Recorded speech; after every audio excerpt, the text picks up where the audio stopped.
Hey guys, tonight we settle into the sweaty, soot-blackened days of a man who hammered the medieval world into shape, the blacksmith, and the slow grind. The forge worked on both his body and his mind. You've likely watched them in films, pounding cherry-red iron in slow motion while sparks drift beautifully through the air. But believe me, a genuine medieval blacksmith's life bore no resemblance to some heroic training sequence. It was filthy, draining, blister-raising labor. And more often than not, it was simply miserable. So before we go any further, feel free to like the video and hit subscribe, but only if you truly enjoy what I make here. And drop a note in the comments telling me where you're listening from and what the hour is where you are. There's always something wonderful about seeing who's gathered here from every corner of the globe. So let's begin. Picture this. You were born into the proud, Soot Street bloodline of medieval blacksmiths. No crown, no acres, no grand title, only the family forge, blisters shaped like anvils, and the smell of cooked iron soaked into the very blanket you were wrapped in as a baby. From the day you can toddle across the shop without stumbling into the fire pit, you're put to work.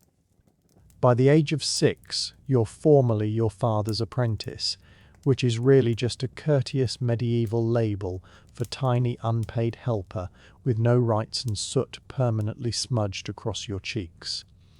Your toys are tongs. Your playground is a patch of dirt beside a furnace, hot enough to singe your eyebrows clean off. While the other village children are chasing hens and skipping stones across the pond, you're mastering the fine art of not perishing beside liquid metal. The favourite pastimes around here include, guess how hot this is using only your bare hand, grip the hammer until your arms give out, and try your hardest not to weep when you botch that same nail yet again. Your father, the blacksmith, is a hulking, fearsome figure whose whole vocabulary boils down to sighs, grunts, and the timeless words, "hit it harder." His hands are rough as tree bark, and his face carries a permanent frown, carved there by decades of smoke and visits from tax collectors. He passes on everything he knows: how to coax iron into shape, how to feed the flames, and how to keep your lips sealed when a knight sneers at your handiwork. You never ask questions. You simply watch, take it in, and do as you're told, mostly because a question tends to be answered with a horseshoe hurled across the room and a full week of stony silence. Holidays. A lovely thought. You won't be having any. The forge never rests, so neither do you. There's always someone who needs a blade sharpened, a hinge mended, or an old tool melted down and made new. You figure out fast that free time is nothing more than the gap between one job and the one after it. And while the official story is that you're learning a craft, what you're truly picking up is a tolerance for pain, a resistance to heat, and the rare skill of dozing off while still on your feet. By the time you're 10, you already carry the scent of iron, curse like a hardened soldier, and have arms strong enough to lug water buckets heavier than your dog. That is, if the dog hadn't fled the racket 2 years back.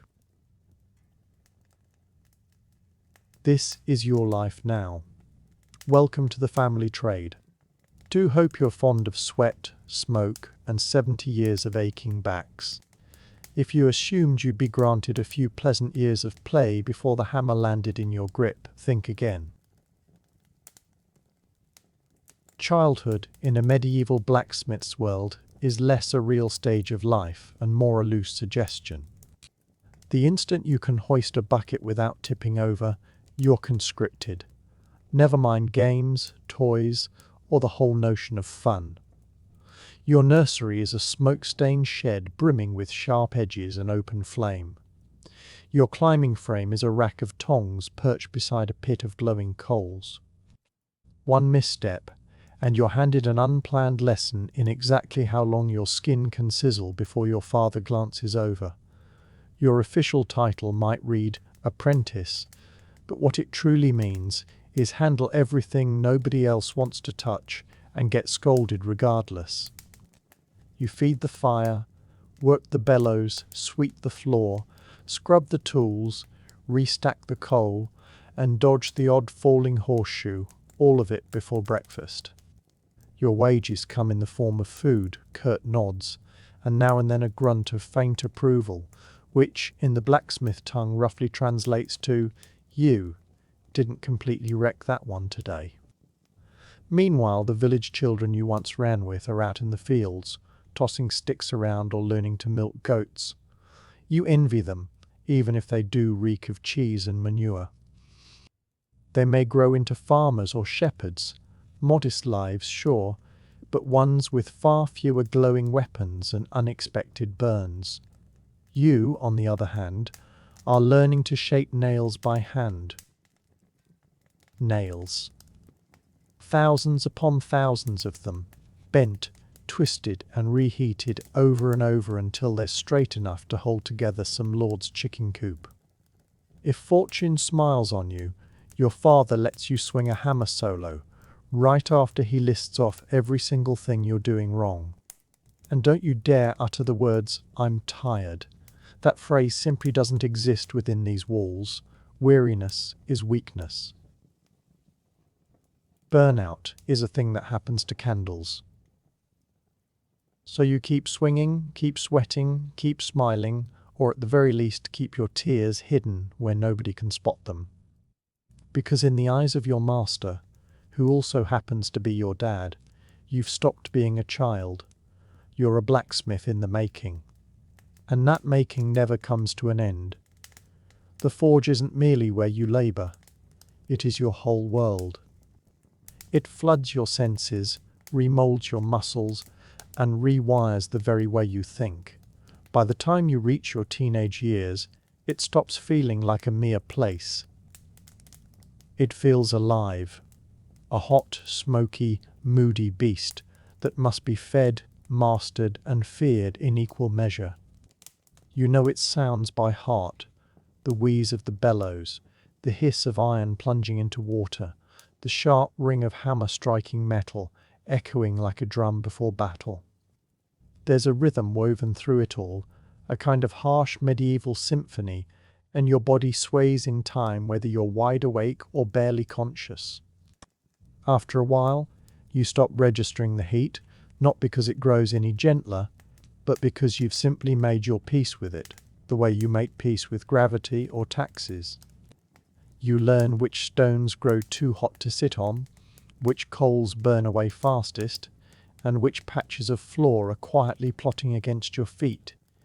Your skin darkens from smoke rather than sunshine. Your clothes, that same soot-stained tunic and leather apron you pull on day after day, carry the blended scent of scorched wool, grease, and quiet desperation. You don't own much, but you do own this forge, not according to any document, mind you. Your father still technically holds the reins, yet in practice, the forge owns you. You begin to lose the memory of what silence even sounds like. The hiss, the clang, the crackle, it never truly stops. And on the rare occasion the forge falls quiet, it's almost eerie. You catch yourself twitching, as though you've dropped a beat in a song you've been forced to memorize since your earliest days. Your friends, assuming any remain, hardly ever glimpse you. He's probably at the forge, becomes the standard answer whenever someone asks. You're no longer just a blacksmith. You are the forge, a two-legged extension of fire and steel. And oddly enough, some small part of you begins to cherish it. Not the burns, not the blisters, but that feeling when the shape at last comes out true, when the horseshoe fits, when the blade catches the light, when the metal finally yields to your will. For one brief instant, you're not merely a boy caked in soot. You're a maker, a craftsman, an essential cog in the great medieval machine. Then, the instant slips away. The next order lands, and the fire roars once more. Back to work. By the time your friends are only beginning to grow into their gangly teenage frames, yours already feel as though they've survived a siege. While they're shooting up taller and stronger, you're growing stooped, scarred, and stiff. Your arms are thick, though not in the noble way of a knight hoisting a sword, more like a boy who's been repeatedly ambushed by anvils. Your back is a small tragedy, hunched from hauling metal and bending over the forge for hours on end. Your knees creak whenever you crouch. Your shoulders pop each time you raise the hammer, which is every few seconds, so by now that clicking is just part of your personal soundtrack. And your hands. Let's talk about your hands. You used to have fingers. Now you have iron-tipped claws. They're blistered, split and stained with soot buried so deep not even a river could scrub it away. Cuts come often, burns come daily, and your fingernails, well, half of them are permanently blackened or gone entirely. When someone hands you a piece of bread, you cradle it with the same tenderness you'd use to hold a hedgehog made of glass, because every knuckle already feels as though it's been cursed. There's no such thing as recovery time here. Strain a muscle, keep working. Twist your wrist, switch to the other hand. The forge couldn't care less that your elbow is howling. Iron doesn't wait politely while you catch your breath. And let's not overlook sleep. You'd imagine that a day spent hammering and hauling would drop you off the moment you lie down. But no. Your muscles ache so fiercely you can't hold still. Your ears are still ringing from 10 straight hours of clanging, and your arms twitch with phantom swings as though you're sparring with ghosts in your dreams. You ache in spots you never knew were capable of aching. You smell like pain itself. Even your pain seems to have its own pain. And what does your father have to say about all this? Good. You're learning. And in a peculiar way, you are. You're not growing in spite of the pain. You're growing because of it. You're being tempered like the very metal beneath your hammer, forged by heat, pressure, and endless repetition. But make no mistake. By the time adulthood arrives, your body feels as though it has already lived 2 full lives and died partway through each one. And here's the cruelest part. You're only just getting started. In most trades, smoke is a nuisance. In yours, smoke is a colleague, and a decidedly rude one at that. The forge isn't merely hot, it's a suffocating chamber, and every breath you draw comes lightly seasoned with fine dust, scorched metal, ash, and regret. If you can make out anything clearly more than 6 feet ahead of you, congratulations. Someone must have forgotten to light the fire. There's no chimney, only a hole in the roof that seems to usher more smoke in than it ever lets escape. You try cracking a window, except there is no window, just soot-blackened walls, your father's coughing, and the occasional gust of wind that drives everything straight into your eyes anyway. Your lungs. Let's just say they've entered a long and thoroughly toxic relationship with smoke. At first it burns. Then it merely irritates. Then one day it simply becomes ordinary. Coughing fits, part of the rhythm. Black mucus, not exactly ideal, but hey, at least it's dependable. You've arrived at the point where clean air feels faintly suspicious. Even your voice shifts. You start to sound like a 60-year-old goat herder who sips boiling tar for pleasure. Your words come out scratchier, your breath's shorter, and your throat feels as if it's forever playing host to a dust storm. But you press on, because you must. And it isn't only the smoke from the fire. There's metal dust from the grinding, oily fumes from the quenching, and every so often burnt leather, charred wood, or whatever hapless material happened to tumble into the coals. You've likely breathed in 3 separate kinds of poison before noon. Protective gear, if you please. A rag knotted around your face is the best you'll manage, and even that turns sweaty and grimy, somehow reeking worse than the smoke ever did. You peel it off, and suddenly breathing gets a touch harder, but at least you're no longer choking on your own sweat. Long-term harm, naturally. Wheezing lungs, blackened airways, an early grave, all bundled neatly into the career package. But you're not dwelling on the long term. You're dwelling on finishing that gate hinge before your father spots how crooked it's come out. In the life of a medieval blacksmith, air is simply one more burden to bear. You don't breathe to stay alive. You breathe to keep hammering. By now you've formed a close and personal bond with your tools, one founded mostly on pain, necessity, and a shared sense of disrespect. Your hammer is practically an extension of your own arm. You've even given it a name. Once cursed, you have swung it so often that your shoulder now clicks every time you lift it, like a haunted rattle. Yet strip it away, and you are only a sweaty man loitering in a smoky hut. It is the hammer that turns you into a smith, and it is also the reason you bleed on a schedule. Then come the tongs, awkward and hot, forever nipping you at the least convenient second. You have singed your fingertips far more often than you have actually managed to lift anything with them. The iron slides. The hold gives way. You shout. Your father tells you to grip it like you actually mean business. You picture flinging them into the coals to teach them some manners. Consider the chisel. It was keen once. Now it is little more than the rumour of an edge, worn down from carving, splitting, scraping, and now and then wedging open a swollen door when a neighbour's is stuck fast. Files, awls, punches, rivet sets. Your workbench resembles a rack of medieval torments, and truthfully it more or less is.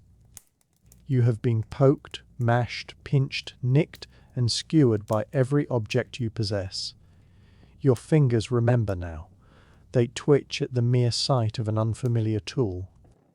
And your apron, meant to guard you, sort of manages, if guarding means catching hot metal fragments and cradling them against your ribs in a smouldering embrace. It is more scorched than sewn, and the leather goes as stiff as a board every winter. Even so, you tend these tools as though they were kin. You hone them, you oil them, you set them in a row each night, because if a single one fails, so do you. No work, no wages, no supper. No tool, no coin. So yes, the tools are your whole living. But make no mistake, they have also declared open war on your fingers, your spine, and your peace of mind.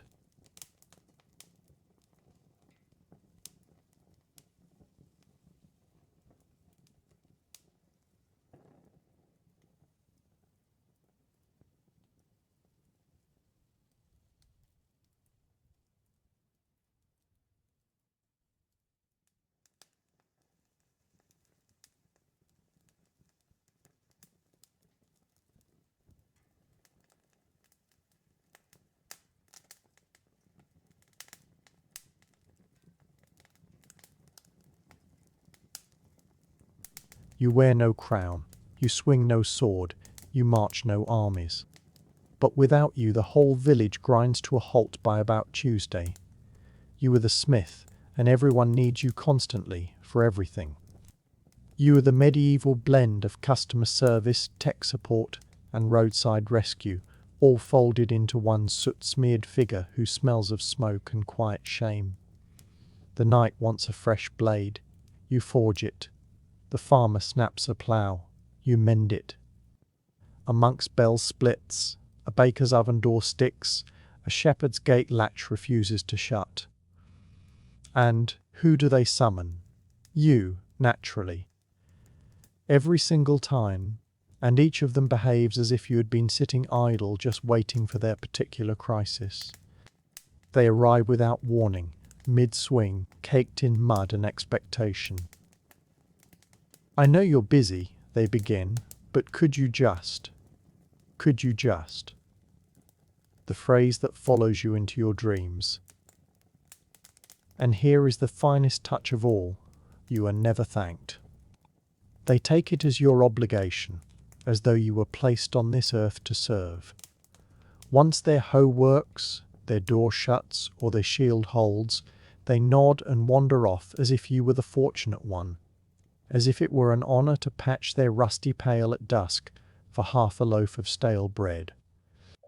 Payment tends to be unreliable, sometimes coin, sometimes goods, sometimes vows. They have forgotten by the next market day. One fellow settled his debt with a dead hen, fine for soup. It was not. You are also the appointed mender of troubles that were never yours to begin with. A hinge bent because someone sat on a gate. Yours to fix. A dagger broken in a drunken brawl. Yours to fix. A baffling lump of iron nobody can name yet, absolutely must be repaired. Yes, still you. And when the village heaps praise on anyone, it goes to the knight, the priest, or the miller with his fat spare goat. You are background noise, a necessity, a dependable instrument, not a person. But here is the secret you carry.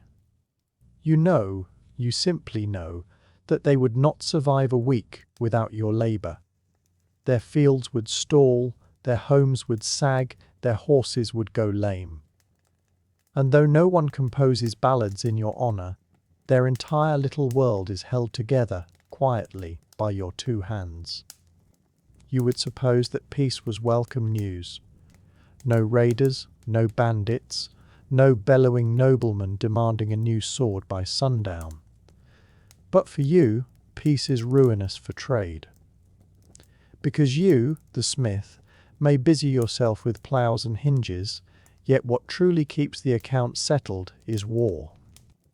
When the fighting comes, everyone needs you at once.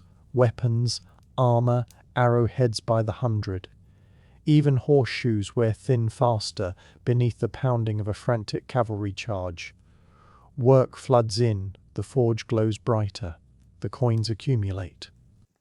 You may be worn to the bone, but your belly is full, and your tab at the alehouse is, for the moment, out of mind. Then the war ends. The local lord announces a truce. The knights stop their marching, and all at once your orders evaporate. No more blades. No more helmets, only a farmer wondering whether you might sharpen a sickle and perhaps take 3 onions in trade. And yes, you can turn out household bits, cauldrons, door handles, roasting spits, but there is scarcely any profit in that. Everyone expects the labour of a wizard while wishing to pay you like a stable boy, so you become a negotiator, a beggar and a merchant all at once, bargaining for a fair wage as though your forge were a market stall. And do not even consider raising your rates. People stare as though you had just hexed their cow. But you only bang on metal, they say, as if molten iron folds itself into shape while humming church hymns. You begin to miss the turmoil. Not the bloodshed, not the burning villages, but the steady stream of orders, the sense of purpose, the urgency. When knights queued outside your forge with battered shields and heavy purses, you counted for something. Now you are cutting keys for doors nobody bothers to lock, mending pots that ought to have been discarded, and repairing tools so ancient they belong on display rather than in a field. For everyone else, peace means safety and rest. For you it means money worries and an empty stomach. And down where you would never admit it aloud, a small part of you murmurs, "Wouldn't mind one little skirmish, just a small one, perhaps a minor squabble over a border." Because when swords break, you eat. Some trades have an ending, a plain finish line, a job done and then rest, praise, or at the very least a warm bowl of stew. Smithing is not among them. Your work is never finished. Not today, not tomorrow, not even while you sleep. Mend one thing and three more. Give out. Patch a gate hinge and the wheel drops off the cart. Complete a batch of nails and someone appears wanting 10 more, longer this time. And by the way, I can't pay you until harvest. You are up before the sun and abed, long after it has slipped behind the trees, and even then your mind keeps hammering. You dream of bellows, of sparks, and of that one customer who still owes you half a dozen eggs and a word of thanks. Even the small jobs never stay small. A villager wanders in clutching a mangled rake. It only needs a touch, they say. But you know that means 2 hours of reshaping, reheating, hammering, and nodding graciously while they ask, "Is it ready yet?" every 5 minutes. And just as you imagine you might finally sit and sip something that isn't tepid and smoky, your apprentice comes sprinting. The farrier's taken ill. You need to shoe the horse. Of course you do, because you are the smith, and around here smith is another word for everyone's last resort. The forge wants attention without pause. The fire will not stoke itself. The tools rust if you neglect them. Your anvil shifts in the summer heat. Your bellows crack in the winter chill. Everything is either falling apart or on the brink of it. Even holy days bring no reprieve. Sunday is, in theory, a day of rest, unless of course someone's ox cart fails on the road to market. Then suddenly you are back in your apron half awake, praying the priest does not stroll past while you hammer away on the Lord's Day. You keep no list of tasks. A list would imply a moment when everything is finally crossed off. There is no such moment. Smithing is not a job, it is a cycle. Work, mend, repeat, until your body quits or your hammer does. And the cruelest part, you rather love it. You would imagine that beating hot iron all day long would earn you at least 2 things, a proper meal and a sound night's sleep. Not so. In the life of a medieval smith, food and rest are not promised. They are luxuries, like clean water or courteous customers. Take the food first. You labor from dawn to dusk, burning through your strength like a bolting horse. And what is your reward? A hunk of coarse bread, a bowl of cold pottage that may hold yesterday's turnip, and possibly, just possibly, a scrap of salted pork if the day is special, which it is not. You eat on your feet, one hand still gripping the tongs, the other guarding your food from the forge's drifting ash. Meals are hurried. Conversation shrinks to grunts. And if someone raps on the door mid-bite because a latch has jammed, well, that stew is going cold. You do not eat for pleasure. You eat to keep going, fuel in, hammer out, now to the sleep, or the sorry imitation of it. When you at last drag yourself into bed, your hands throb, your back feels as though it lost a tavern brawl, and your ears are still ringing from a whole day of iron music. Your bed is a straw-stuffed sack that is either too lumpy, too flat, or home to some mysterious crawling residence. Your blanket is a scorched wool sheet that carries a faint whiff of forge smoke, old ale, and regret. And just as your eyes begin to close, your mind recalls that order you left unfinished, or the hinge that cracked oddly, or the payment still owed on a wagon wheel from 3 weeks back. Sleep turns into a bargaining session. You lie there tossing and turning, reckoning how long you can put off repairs before someone pounds on your door at first light. And do not forget the midnight surprises. A horse throws a shoe, a storm tears a door from its hinges, or a noble sword desperately needs sharpening before a hunt. Because clearly you have no need of rest. You learn to get by on scraps and snatches, stolen mouthfuls, half naps, and pure obstinacy. Because in your world, work comes before food and deadlines before dozing. Food and sleep are not pauses from the job. They are intermissions between hammer swings. You will eat when you can, sleep when you are permitted, and pray the fire does not die while you dream. There was a time when your hands were soft, once, long ago, perhaps in childhood. Now they are wrecked. Your fingers have turned into tools in their own right, stiff, swollen, cracked, and callous to the point where they scarcely register anything except pain. You cannot hold a quill. You can barely lace your own boots. Yet you can seize red-hot tongs with the easy confidence of a man who has been burned so many times. The burning has lost its meaning. Every joint in your hands pops when you move them. Your knuckles look as though a hammer roughed them up in an alley. Your palms are an atlas of blisters, old and new, layered like the rings of a tree. Want to know the season? Just count the blisters. More than 5, it is summer. You have parted with fingernails more than once. Some came away clean, others did not. You once mashed your thumb so thoroughly it stayed black for a fortnight. You did not stop working. You simply switched hands and grumbled a little more than usual. Cuts never let up. Sometimes a chipped edge, sometimes a file that turns on you. Sometimes the iron simply fights back. Every week something is bleeding. You bind it in a rag, mutter a curse, and carry on. Worse still are the burns.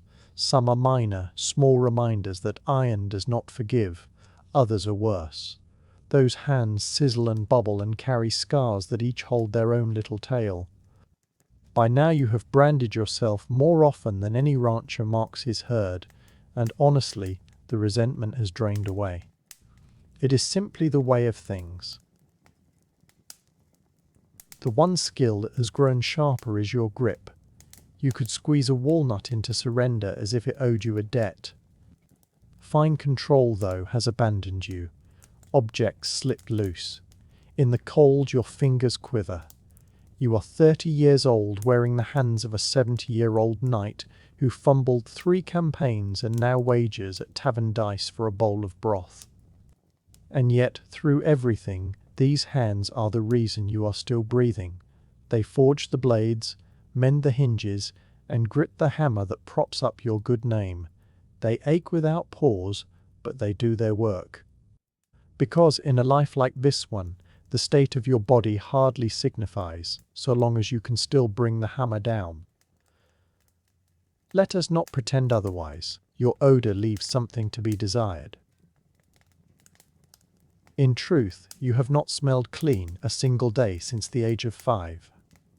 The instant you became your father's apprentice, your signature scent veered permanently towards stale ashtray blended with scorched bacon and quiet despair.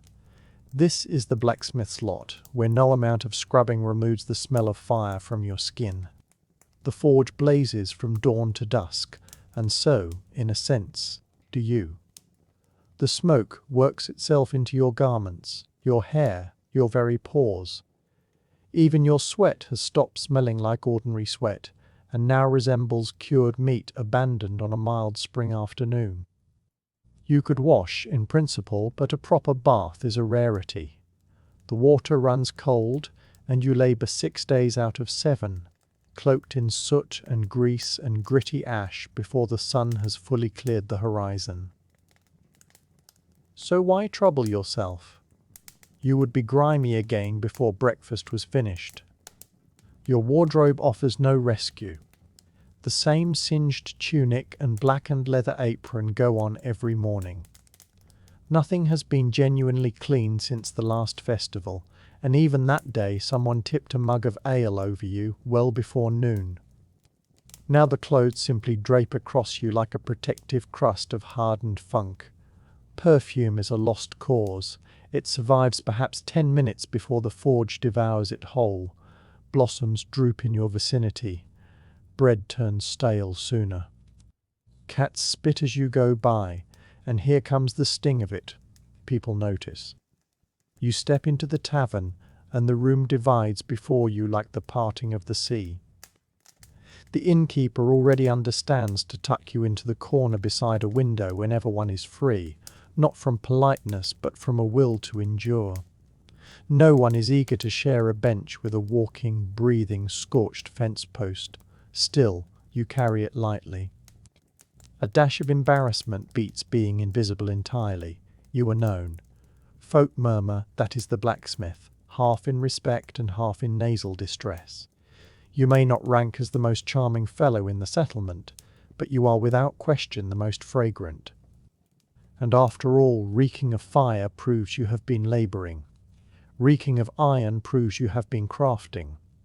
And reeking of sweat-drenched leather steeped in soot and regret, well, that proves you are a professional. You never picked this life.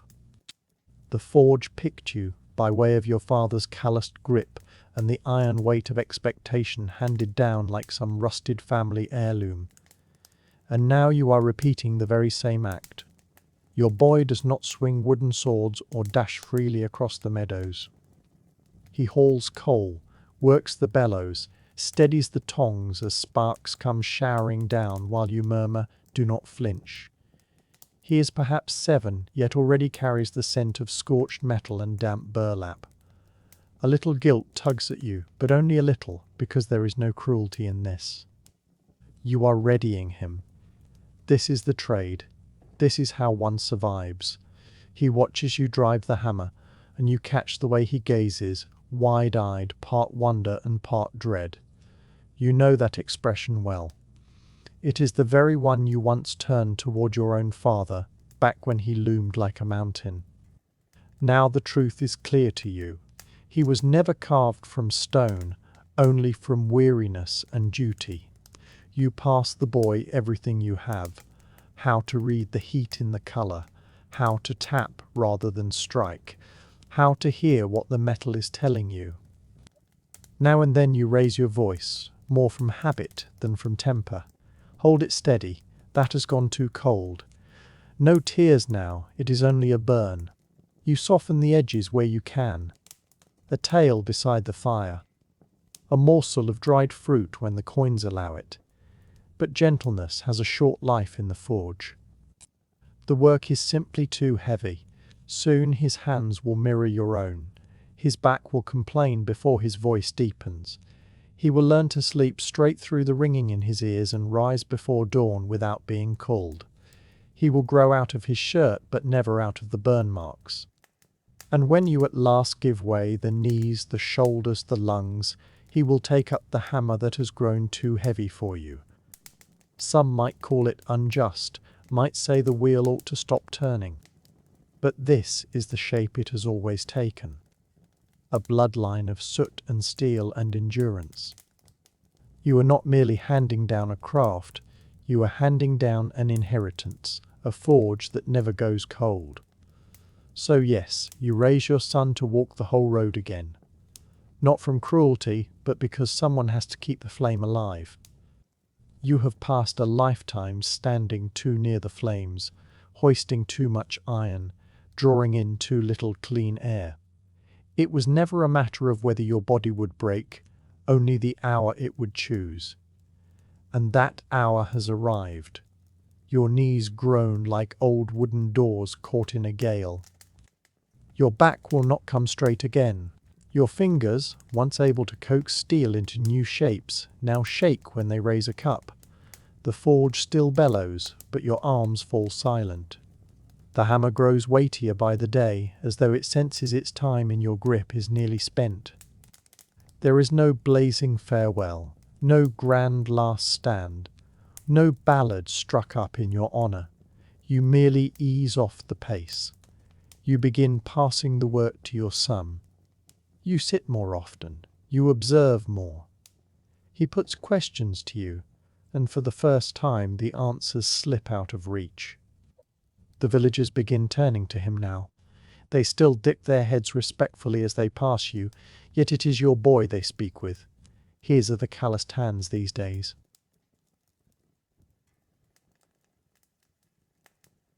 The burns are fresh upon him. The soreness of the craft has settled onto younger shoulders. And in a quiet way, you are proud. You were never a wealthy man. You held no land, no books, no fine garments, but you were needed. You kept the blades keen, the wheels rolling, the gates swinging, the farms in motion. The world rarely offered thanks, yet it turned because of you. In all likelihood, you will not reach 50. Few blacksmiths do. The toll accumulates, lungs darkened by years of smoke, joints worn thin like iron scraped over stone, a heart spent from ceaseless heat and effort. But once you are gone, your work remains. Nails in church doors, blades resting on noble hips, horses shod and fit to ride. You leave behind no titles, only tools, scars, and a son who holds a hammer. And in your world, that is plenty. They may lay you in a plain grave. No gold, no monument, just a name cut into wood and a forge still glowing in memory. But every ring of metal that carries through the village long after you have gone, that is the sound of you labouring still. You were never a knight. You never charged into battle beneath streaming banners or wore burnished armour that flashed in the sun, but you made that armour. You never tilled the soil, yet you shaped the ploughs that opened it. You never baked the loaves, yet you forged the doors of the ovens. You never raised the castle, yet every nail in its rafters, every hinge on its gates, felt the touch of your fire. You were a blacksmith. And in the medieval world, that carried real weight. While nobles squabbled and one king's crown gave way to another's, you kept your place beside the forge day after day, moulding the world one piece at a time. 1,000 modest things, rivets and hooks and braces and buckles, nothing that gathers a crowd, everything that binds the world together. Your days were loud, but your legacy is hushed. No one composed songs about your hammer. No bard sang the praises of your tongs. Yet every wheel that spun, every sword that held, every barn door that swung rather than collapsed, that was your doing. People strolled past your forge and saw only smoke. They caught the sweat and the soot and supposed that was the whole of it. But within lived a symphony of heat and steel, of making and enduring. You did not merely forge iron, you forged civilization, one horseshoe, one blade, one nail at a stretch. And now, long after your hands have gone quiet, the fire carries on. Your son takes up your hammer. Your grandson learns to read the heat. Your name may drift out of memory, but the tools you shaped endure, handed from palm to palm, generation after generation. You were never crowned, never honoured, never fated, but without you nothing stirred, no carts rolled, no armies advanced. No homes were made secure. You were the bedrock beneath the history books, the ember burning low beneath the tales of kings. And that counts for more than anyone ever said aloud. Because in a world built of wood and stone and sheer will, you were the fire, the silent spark that turned rough ore into progress. You were not simply a piece of the world, you kept it turning. Long before alchemy called to mind hidden European laboratories and robed mystics muttering over bubbling flasks, it was something far more hallowed and far older. Its genuine beginning lies not in medieval Europe, but in the shimmering heat of ancient Egypt, where transformation was no clever trick of science, but a divine principle woven into every corner of life and death. The ancient Egyptians had a name for it, Chemia, drawn from chem, meaning black land. It pointed to the dark, fertile mud left behind each year when the Nile overflowed its banks. But this was more than a pretty label for the countryside. It carried a deep spiritual charge. To the Egyptians, black was the colour of possibility, of abundance, of raw matter poised to be changed. and so the land of Egypt itself came to stand for the transforming power of nature. This is the root from which the word alchemy, alchemia, would one day grow. Yet alchemy in Egypt was never simply about turning common metals into gold. That fixation belonged to a later age. For the ancient Egyptians, alchemy was present everywhere. It lived in the ritual of mummification, where the body of the dead was carefully preserved, transformed, and made ready for eternity. It lived in the temples, where priests folded oils and herbs and minerals into sacred elixirs. It lived in the stars, in the soil, in the plain acts of baking bread and brewing beer. Transformation, they held, was the very speech of the gods. Egyptian alchemy, in fact, was never purely a thing of matter. At its heart, it was spiritual. To alter something on the outside, you first had to grasp it on the inside. This notion would ripple down across the centuries through alchemical writings from every culture. Some legends hold that these earliest Egyptian alchemists were guided by a divine figure, Thoth, the ibis-headed god of wisdom, magic, and the moon. By these accounts, Thoth unveiled the secrets of creation, of transformation, and of the soul's passage beyond death. Those secrets, it was said, lay written upon a mysterious object called the Emerald Tablet. But before we arrive there, one truth must be acknowledged. Alchemy began not as a hunt for gold, but as a sacred science of life. In Egypt it was the fire from which all the others were kindled. And everything that followed, from Persia to Paris, would trace its lineage back to this ancient and fertile land. If ancient Egypt was where alchemy was born, then Thoth was its divine midwife. In Egyptian myth, Thoth was no ordinary god.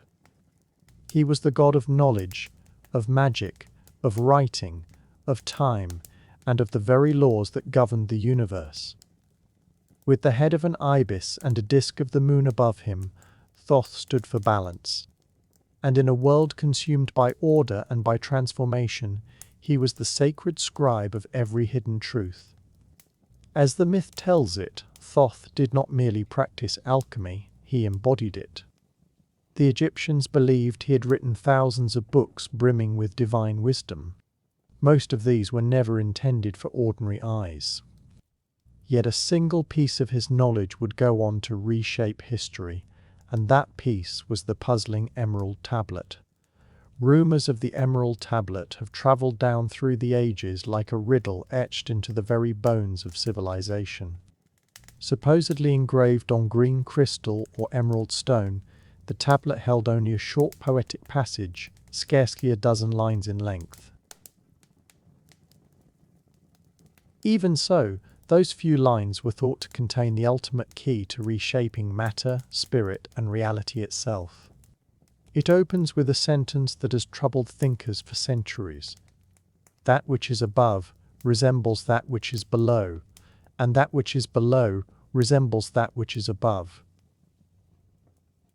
This modest line, known as the principle of correspondence, hints that the small world and the great world reflect one another.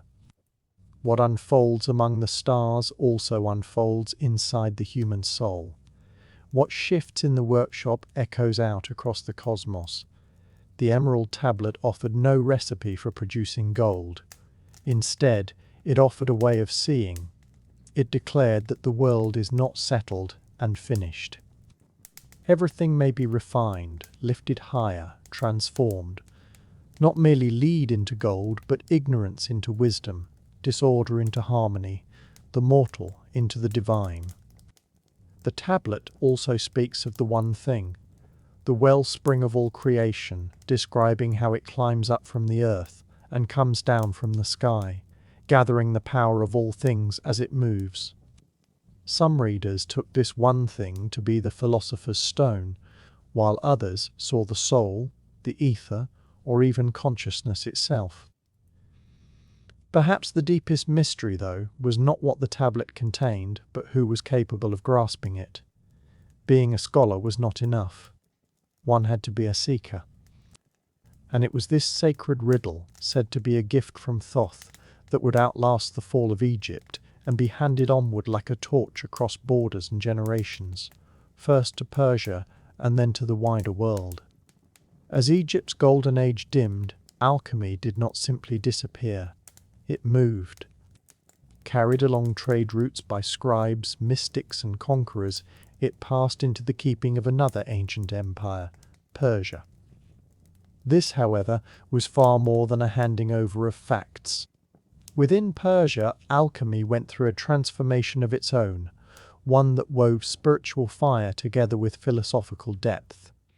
The framework of Persian alchemical thinking was profoundly shaped by Zoroastrianism, among the oldest of the world's monotheistic faiths. At its centre lay the idea of duality, an unending struggle between light and darkness, truth and falsehood, purity and corruption. Fire, held to be the purest of all the elements in Zoroastrian belief, was more than a mere symbol. It was holy. It blazed in temples as an emblem of divine wisdom, and that same fire would kindle the crucibles of the early Persian alchemists. Yet while these spiritual ideas glowed brightly, it was a Greek-Egyptian mystic named Zosimos of Panopolis who first gave alchemy a genuine voice, one that resonates even now. Living in Roman Egypt somewhere around the 3rd or 4th century of the Common Era, Zosimos was no ordinary thinker. His writings joined detailed accounts of furnaces, stills, and elixirs with peculiar visionary journeys.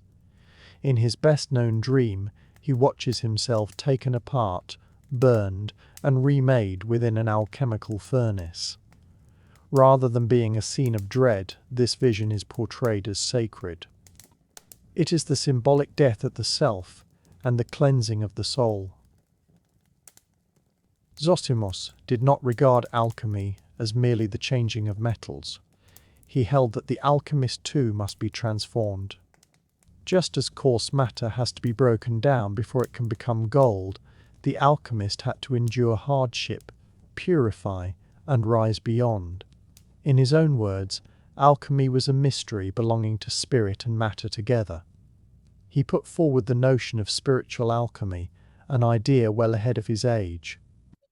His writings brim with unusual images, lions swallowing serpents, men dissolving into coloured vapours, divine figures rising out of the flames.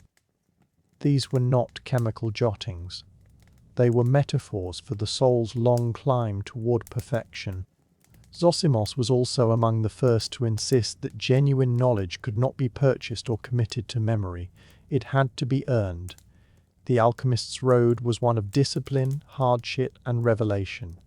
His influence would spread across the centuries and across continents. And although many of his texts were lost or misread, one point was plain. Alchemy was no longer only a proto-science. It had become a sacred philosophy.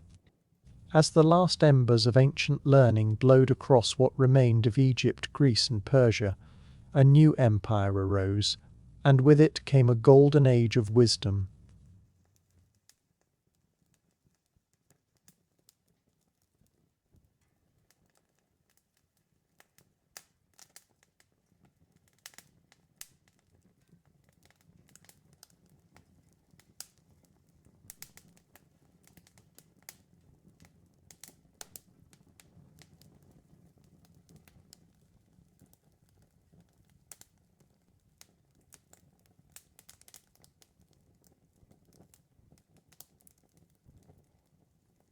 While Europe slid into its dark ages, cities such as Baghdad, Cairo, and Cordoba became refuges for philosophy, mathematics, astronomy, and alchemy.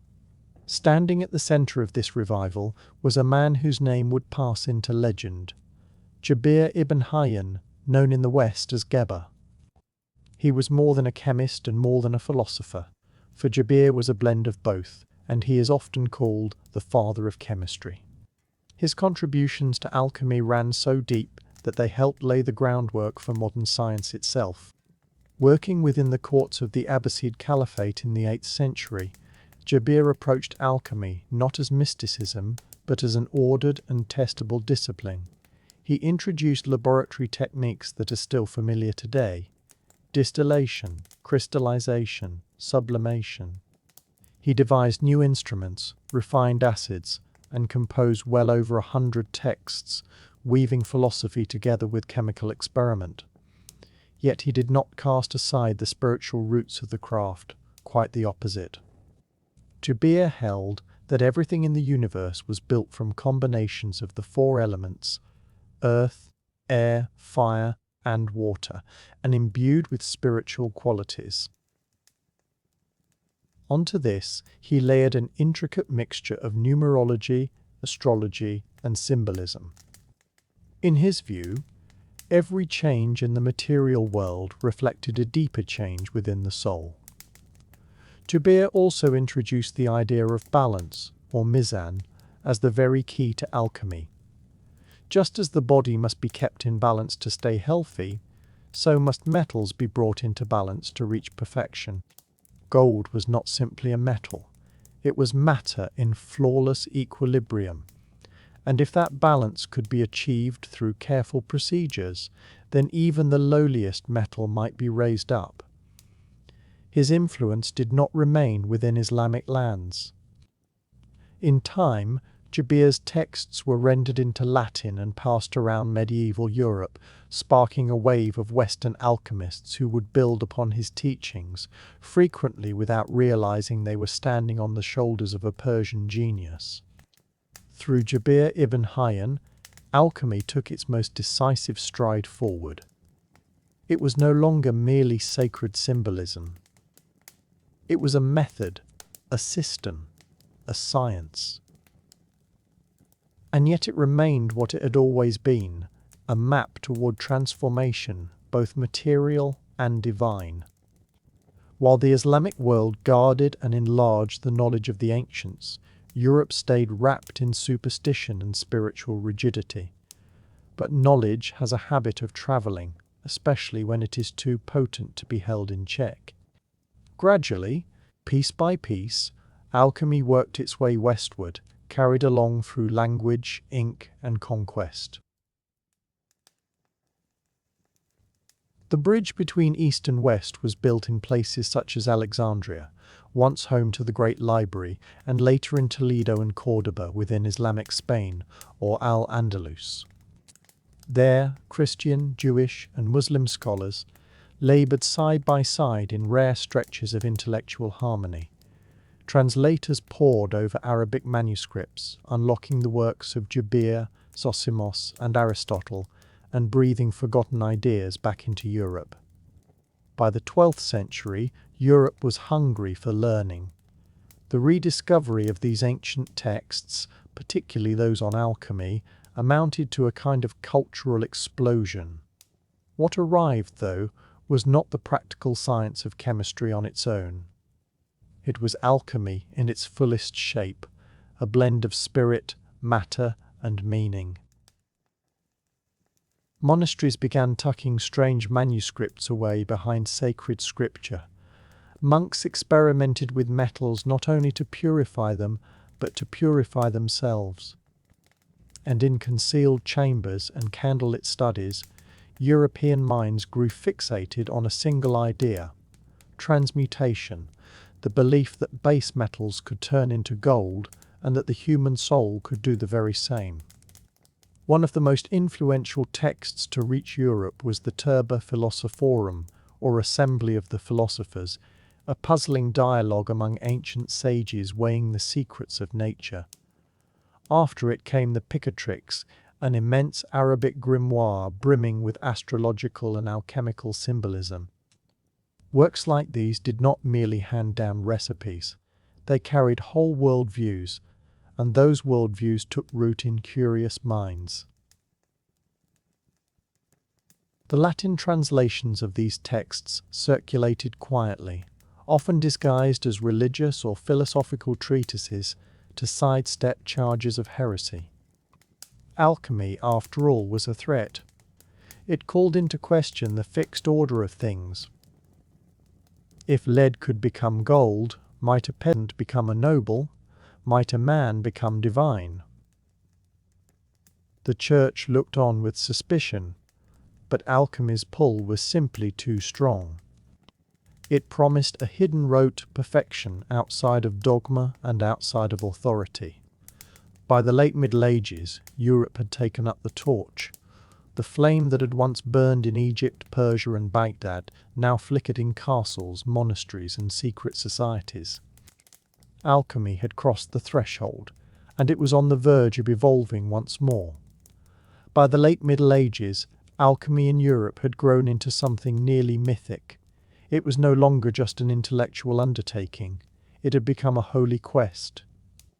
And at the center of that quest sat one object, one idea, one obsession.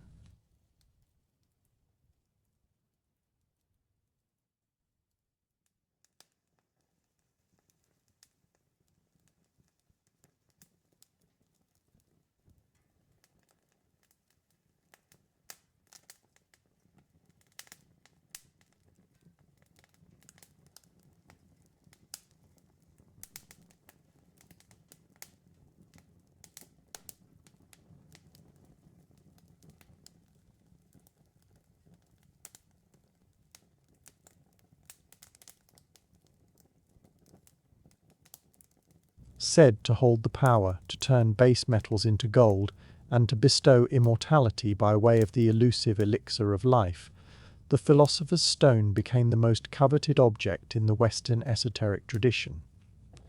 Yet to those who truly grasped alchemy, the stone was not physical at all. It was spiritual. Across the alchemical manuscripts it went by many names. Lapis philosophorum, the red stone, the powder of projection. Some claimed it was a literal red crystalline material. Others maintained it was a metaphor for spiritual awakening. But all agreed that it was the key to ultimate transformation. Alchemists believed the universe itself was a living organism forever reaching toward perfection. Metals as well were alive, growing slowly within the womb of the earth. Lead was nothing more than immature gold. And just as nature advanced toward balance, so too could a person. The philosopher's stone was the accelerant of that advancement. European alchemists such as Albertus Magnus, Roger Bacon, and later Paracelsus devoted their lives to understanding the workings of nature in search of this ultimate truth. They constructed furnaces, studied astrology, gathered rare minerals, and wrote cryptic texts crowded with serpents, suns, dragons, and kings, all of them metaphors for the stages of inner and outer transformation. The stone's creation was said to follow a path called the magnum opus, or great work. It began with nigredo, the blackening, standing for death, decay, and the breaking down of the ego. Then came albedo, the whitening, meaning purification. After that, citrinitas, the yellowing, meaning illumination, and at last rubedo, the reddening, meaning rebirth and the emergence of the stone. But why bury this process in metaphor? Because true transformation, the alchemists believed, was not meant for the uninitiated. The stone would show itself only to those who were ready, not merely in intellect, but in spirit. To seek the stone was to seek perfection. And while many chased after gold, the wisest alchemists understood that the only thing truly worth perfecting was the soul. As alchemy sank deeper roots into medieval Europe, it began to withdraw into the shadows. What had once been open discussion in temples and scholarly exchange in courts now turned into hidden practice. The reasons were plentiful: religious scrutiny, political fear, and the plain fact that alchemy's language had become a secret code, legible only to the initiated. The Church, holding enormous power, saw in alchemy both promise and danger. While some Christian mystics welcomed it, viewing the transmutation of metals as a reflection of Christ's resurrection, others denounced it.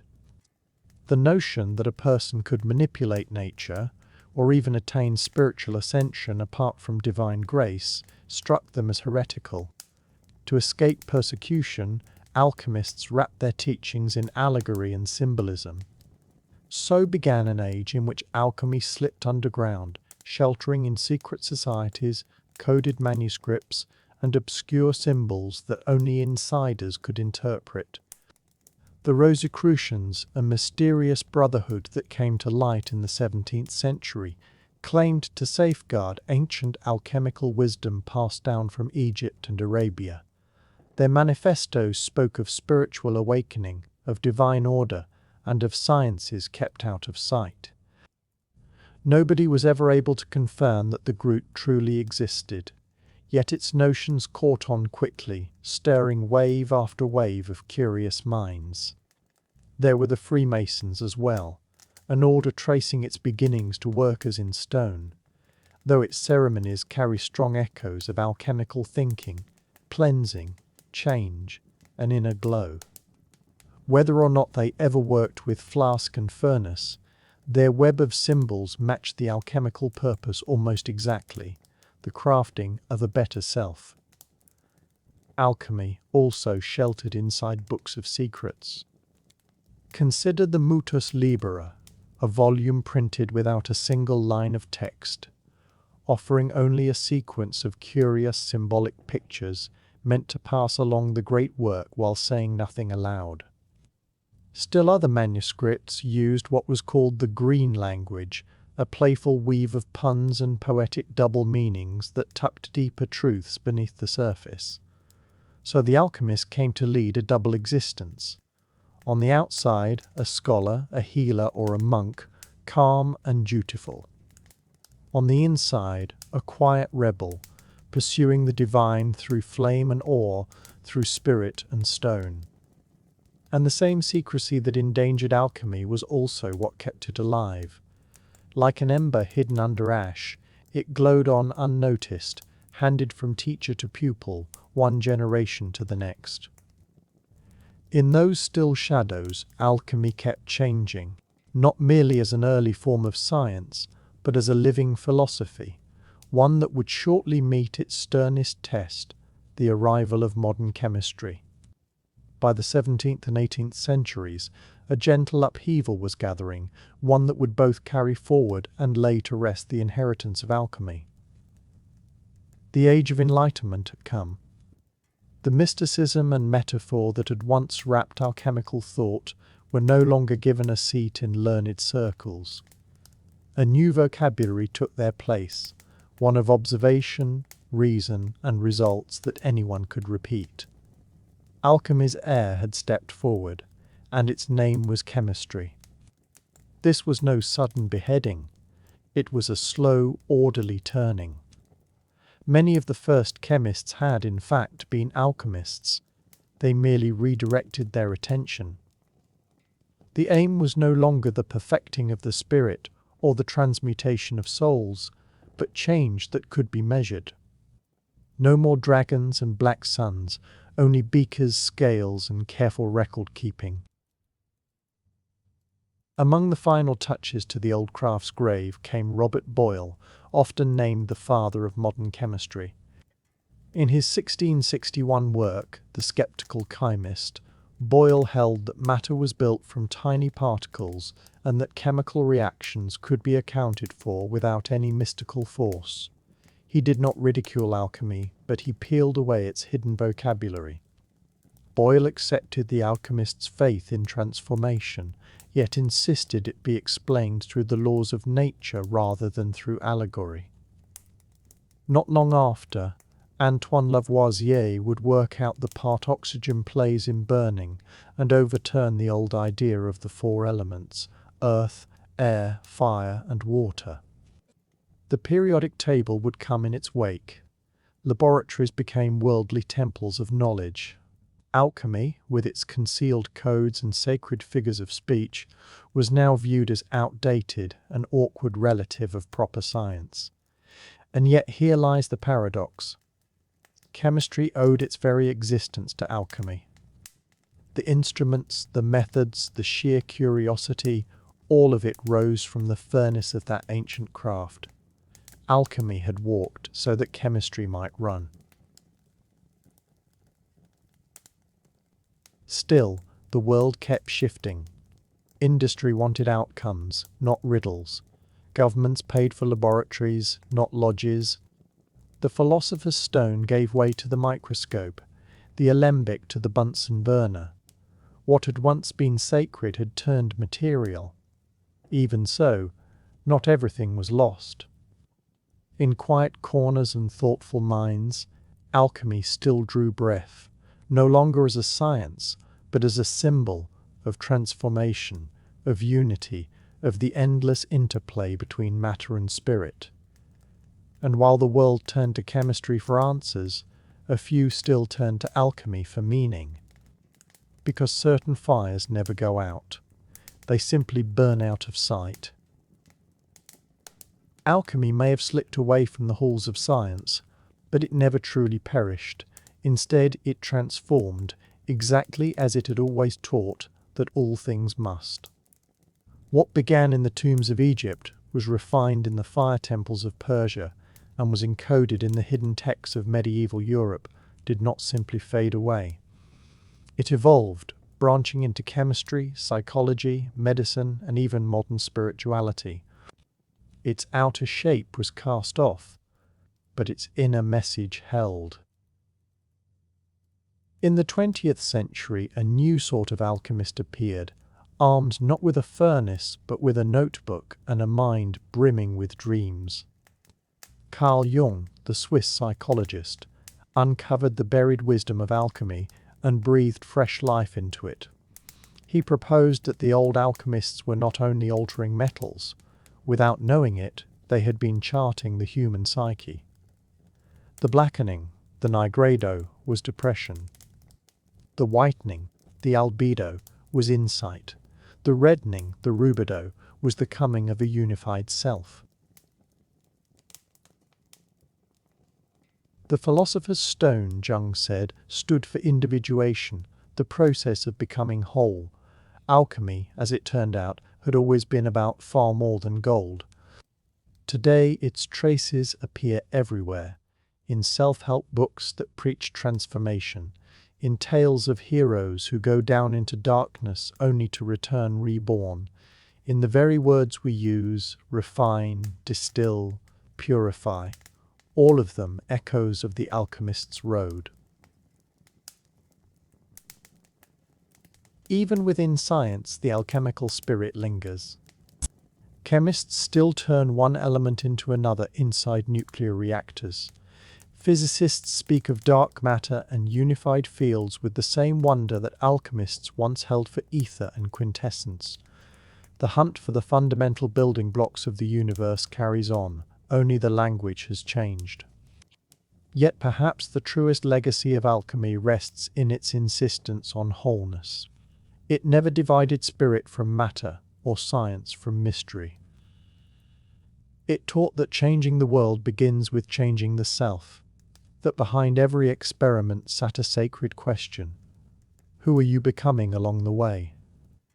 In a world driven by speed, by technology, by the cold precision of data, alchemy murmurs an old truth, that to change anything in earnest, you must be willing to change yourself as well.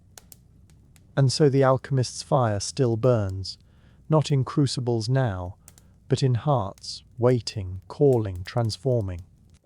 Because alchemy was never merely a science, it was a mirror. At first sight, Cappadocia looks like a scene from a surreal painting, its surface studded with tall stone chimneys and rolling ridges sculpted by wind and time. Visitors gaze in wonder at the strange beauty overhead. What most of them never suspect is that the real marvel lies below their feet. Deep beneath this Turkish landscape sits a forgotten world, a maze of underground cities that runs for miles. These are not plain caves or hasty shelters. They are complete urban complexes, tucked underground, furnished with dwellings, chapels, wells, food stores, stables, and even schools. Some descend as far as 18 levels, sheltering thousands of people in the earth's shadow. The most astonishing detail is that many of these cities went unknown until the middle of the 20th century. In 1963, a man renovating his house in the town of Derinkuyu knocked out a wall in his basement. What lay behind it was neither brick nor soil. It was a tunnel. That tunnel led to another, then to a chamber, then to a spiral staircase. He had stumbled, quite by accident, onto an ancient doorway into one of the largest underground cities on Earth. It was as though a whole civilization had chosen to disappear beneath the ground, leaving behind nothing but silence. But Derinkuyu was only one among many. Across the decades, archaeologists have mapped hundreds of underground settlements throughout Cappadocia, at least 40 major ones linked together by narrow passages and hidden escape routes. These were no random burrows, they were purposefully planned and engineered. Great stone doors could shut off corridors from within. Ventilation shafts drew fresh air down from the surface. Wells reached into underground aquifers, keeping the water flowing even during a siege.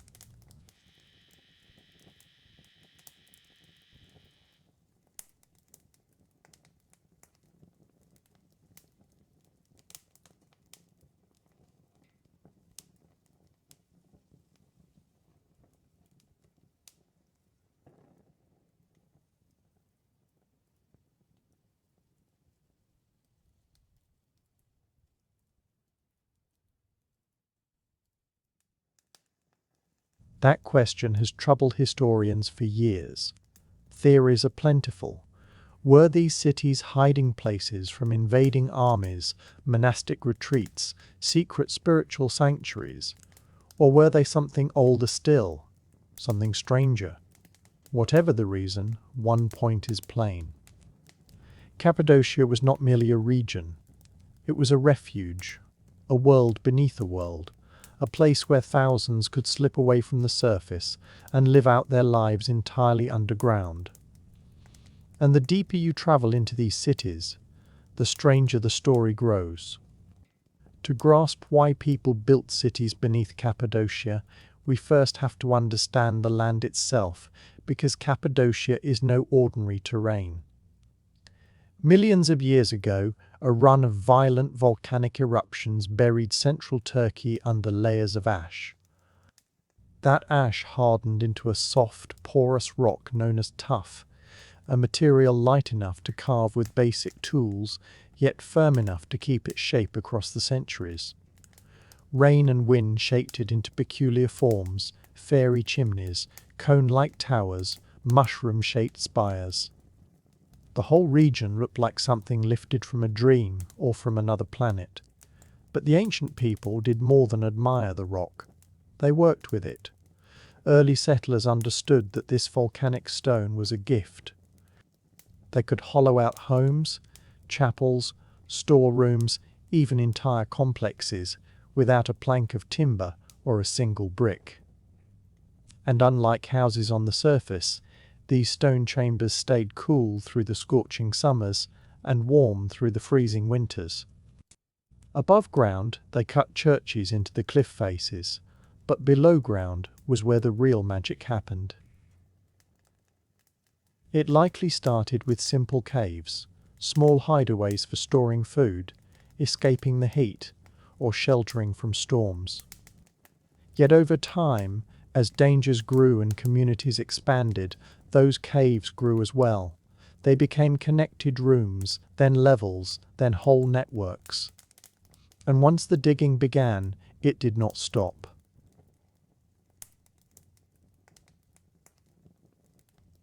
Entire societies vanished beneath the soil, carving deeper and deeper, not at random, but with intention. Tunnels tied homes to kitchens, stables to wells, rooms to chapels. They cut ventilation shafts that reached the surface and filtered fresh air through several stories. They even dug vertical staircases wide enough for people and livestock, yet narrow enough to defend. What is truly remarkable is just how ancient these structures may be. While many of the underground cities were enlarged during the Byzantine era, some archaeologists suspect that the earliest levels, especially in places like Derinkuyu and Kaimakli, could reach back to the Hittite Empire, or even further, to around 2000 BCE. This land invited transformation, and the people of Cappadocia answered by shaping it, not with machines, but with patience, vision, and survival always in mind. The earth was not just a foundation, it was a shelter, a fortress, a second sky, only turned inward and filled with secrets. But what exactly were they hiding from? That is the question we turn to next.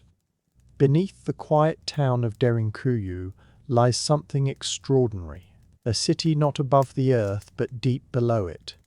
A city no one even knew existed until 1963, when a man carrying out simple renovations in his home knocked down a wall and found a dark tunnel stretching out of sight. That tunnel led to chambers. The chambers led to corridors. Staircases spiraled downward through the rock, room to room, level to level, until at last explorers found themselves standing 18 stories beneath the surface. They had uncovered Derinkuyu, the largest and deepest underground city ever found in Cappadocia, and possibly in the world. What the archaeologists came upon was staggering. This was no temporary hideout or emergency shelter. Derinkuyu was a living city, carved entirely from volcanic stone. It held homes, churches, communal kitchens, wine and oil presses, storerooms, schools, and even a baptismal chamber. It could house an estimated 20,000 people, along with their livestock and food supplies. It had been engineered with striking precision. Great rolling stone doors, shaped like millstones, could be pushed to seal off tunnels in the event of an attack. These were no simple blocks. They were perfectly fitted, movable from within, and nearly impossible to force from without. Ventilation shafts wound upward through the rock, carrying fresh air to the deepest levels. Wells reached underground aquifers to supply water without anyone surfacing. There was even a mission school, complete with study rooms, which hints that this city was not only about survival. It was about continuity, teaching, worship, community. But here is what makes Derinkuyu so mysterious. We do not really know who first built it or why. Some believe it was enlarged by early Christians fleeing Roman or Arab persecution. Others contend that its origins reach much farther back, perhaps to the Phrygians or even to the Hittites, millennia before the Common Era. What could have compelled people to take such drastic measures to vanish beneath the ground? Was it to flee invaders, as many suspect? Or did the danger come from something other than fellow humans? Derinkuyu offers no inscriptions, no names, no firm dates, only chambers, passages, and unanswered questions. And to this day, a great deal of it has never been mapped. Because the farther down one travels, the less it resembles a city, and the more it resembles something harder to name. Building downward is a far greater challenge than building upward. There is no sunlight to guide the work, no scaffolding, no open sky, only unbroken rock and darkness. And yet, those who shaped Cappadocia's underground cities did more than tunnel.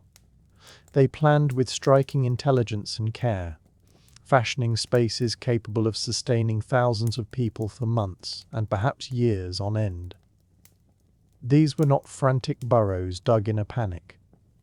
They were thoughtfully arranged systems, layered much like an onion, each level given its own role. Living quarters sat nearer the surface, so that people could return outside quickly once the threat had passed. Farther down lay kitchens, workshops, food stores and animal pens, positioned with intent to lower the chances of contamination or of fire racing through the settlement. Among the cleverest of these features was the ventilation. Tall vertical shafts were cut through the stone, so that air might move through as many as 18 underground levels. Some of these shafts plunged more than 50 meters, yet they were sited so well that fresh air reached even the deepest rooms, with no fans and no electricity, relying only on gravity and inspired design. Water was equally vital to endurance. The cities were placed above natural aquifers, and wells could be reached from within, so that even under siege the inhabitants never had to surface simply to drink. In certain cities the well shafts were closed off from the surface completely, guarding against any attacker who might try to poison them. Communication tunnels ran through the complexes as well, some reaching smaller outlying chambers, others linking to neighbouring underground cities. When danger came, people or messages could travel through the earth itself. The defences, too, were as simple as they were effective. Passages were kept narrow, forcing intruders to come one behind another. There were trapdoors that could be released, and concealed escape routes opening into valleys or riverbeds. Best known of all were the rolling stone doors, enormous circular slabs that could be moved into position to seal a corridor within moments. From outside they blended into the wall. From inside they were the final barrier. Every choice, every element of the design spoke of a single purpose. These cities were made to endure, not for a handful of days or weeks, but for lasting habitation under severe threat, which naturally prompts the question of what sort of danger demanded such preparation, and whether it ever truly passed. For centuries, scholars have circled back to the same unsettling question. Who were the people of Cappadocia hiding from? What manner of threat sent whole communities burrowing into the earth, not merely for shelter, but to make their homes there? The most widespread explanation names invaders. Central Anatolia sat at the meeting point of empires. From the Assyrians to the Persians, from the Romans to the Byzantines, the region faced one threat after another. Later, Arab raids in the early Islamic centuries would drive Christian communities to look for safety below ground.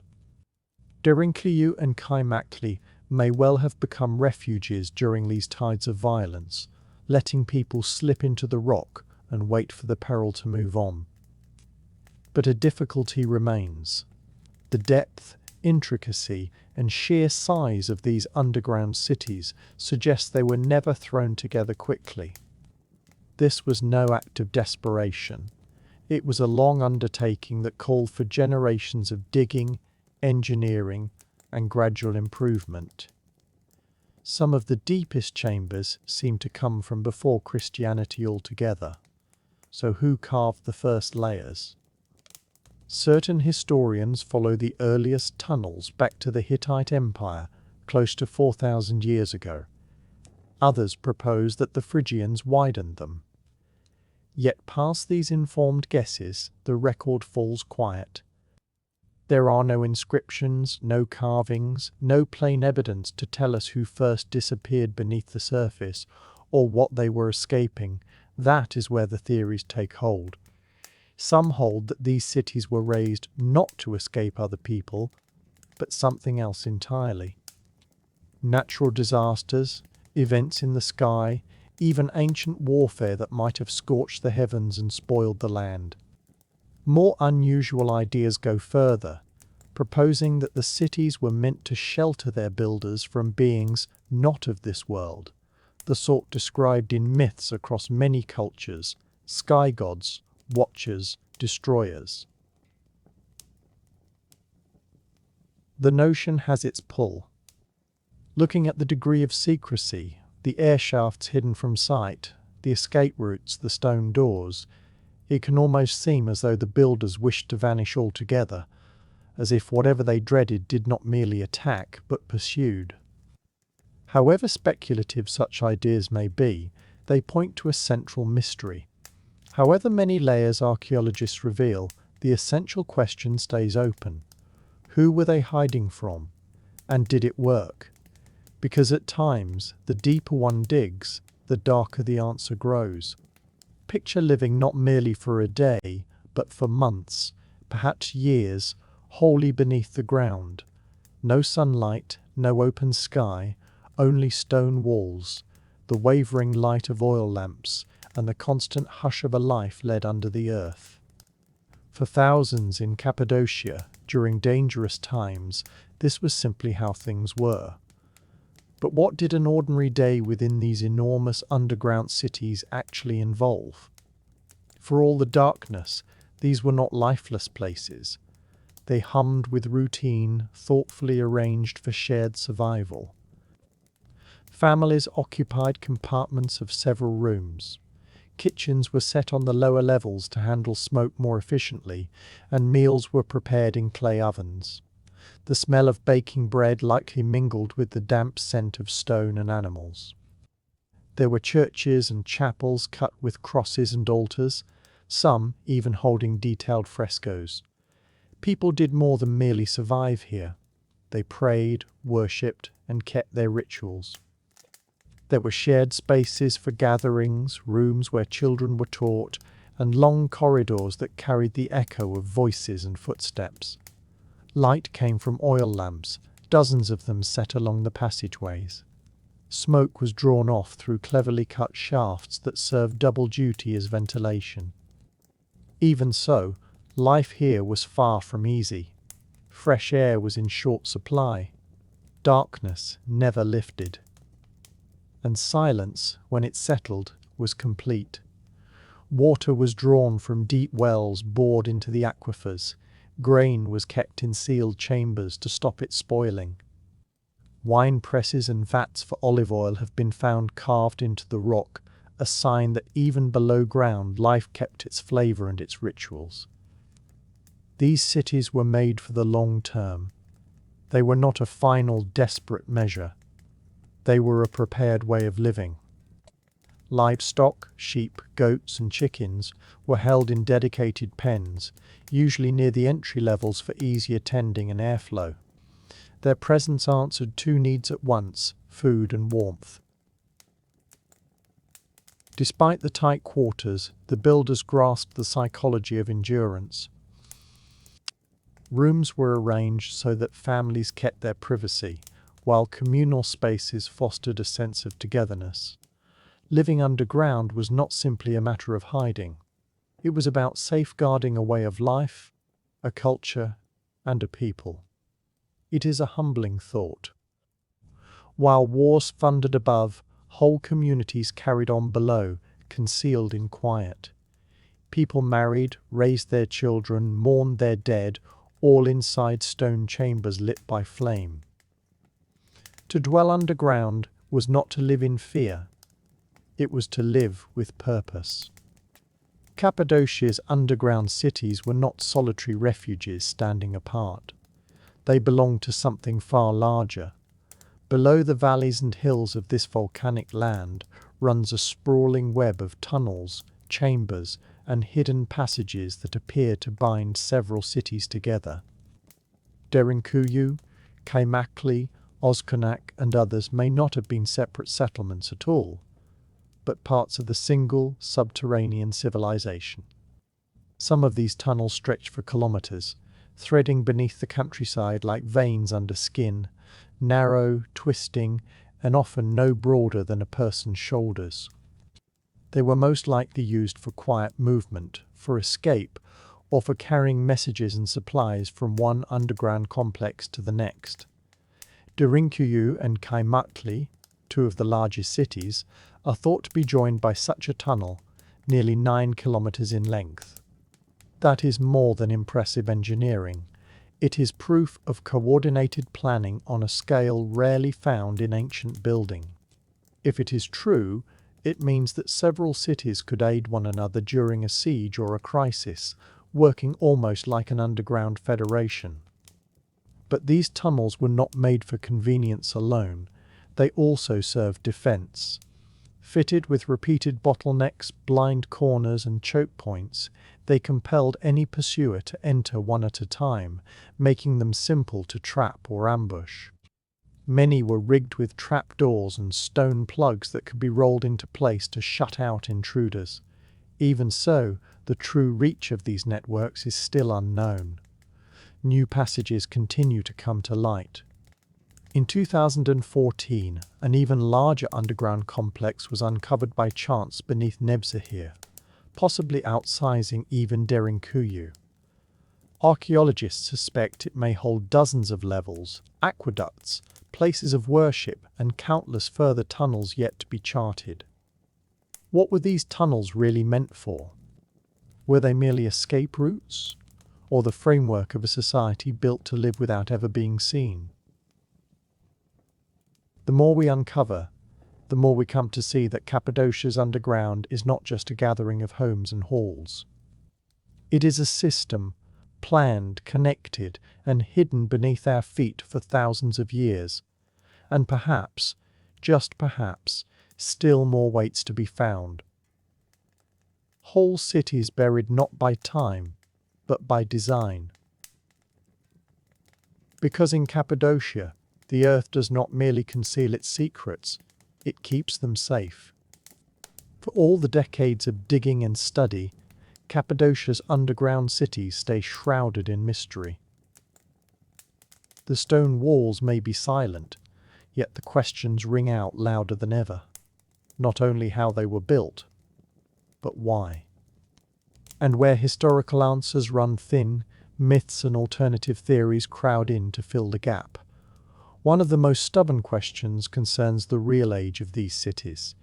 Standard archaeology ties their major growth to the Byzantine era, when Christians sought shelter from advancing forces. But some researchers hold that the oldest tunnels and chambers are far more ancient, perhaps reaching back 4,000 years or more. If that holds true, what sort of threat existed so long ago that it would send people underground? Here the theories arrive. Some suggest these subterranean cities were emergency shelters against natural catastrophes, sweeping floods, solar flares, volcanic winters, or ancient upheavals of climate. The design of the cities, self-sufficient, hidden and sealable, could be read as long-term survival bunkers made ready for environmental collapse. Others reach for cosmic explanations. Ancient astronaut theorists claim that early peoples may have built these cities to hide from beings they spoke of as gods, figures said to descend from the sky and rule with terrible power. Might the underground cities have been a shield against something not of this earth? One local legend tells of giants who once walked the surface, forcing people below.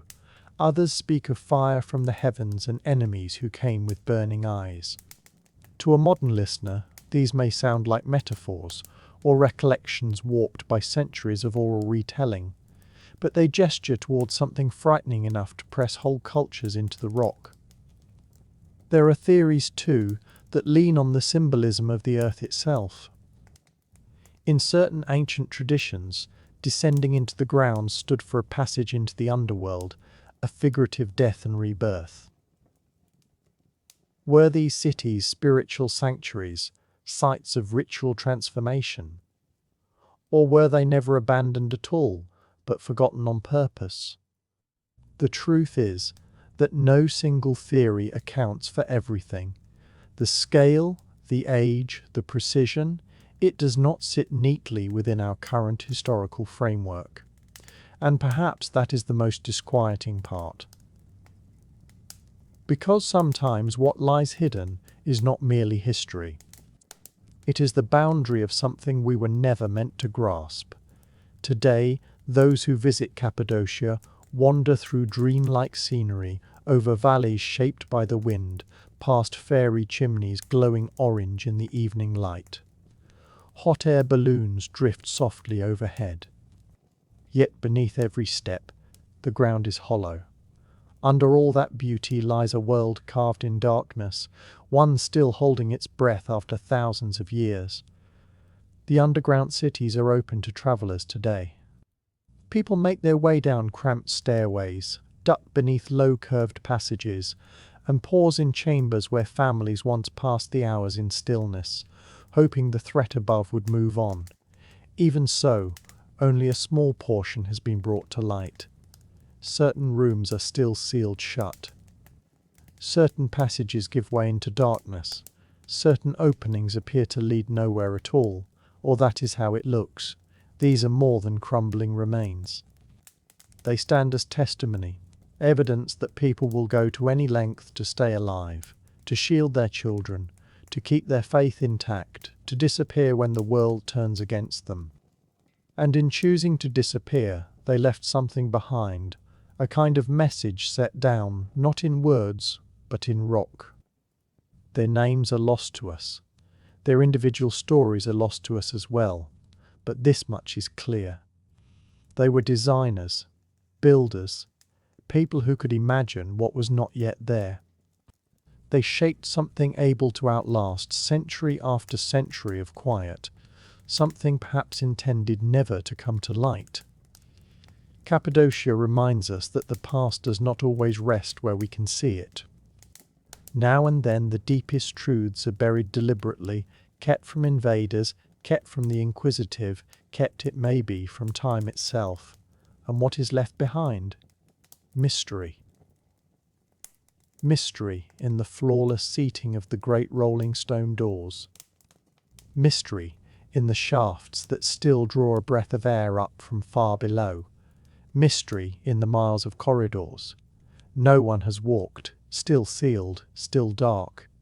It may be that the true reason behind Cappadocia's buried world will stay unknown. Perhaps that was always the intention. Yet moving through those rooms, with all that stone overhead and the hush closing in around you, there is a sense of something old awakening, a presence, a murmur, not of dread, but of perseverance. Because when everything above had fallen into disorder, the people of Cappadocia turned their eyes downward and chose to endure in the dark, side by side. And the earth, it appears, has guarded their secret faithfully. To the ancient world, sleep was never simply a retreat from what was real. It was a threshold into something further down. Dreams were not brushed aside as stray thoughts or tricks of the imagination. They were given real weight. Indeed, they were held to be messages, at times warnings, at times prophecies, and often words spoken straight from gods or spirits.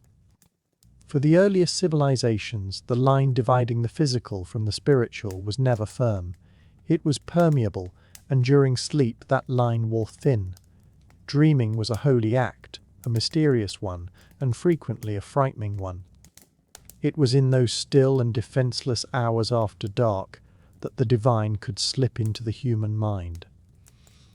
And whatever it murmured or shouted might shape the choice of a king, the ceremony of a priest, or the fortune of a whole city.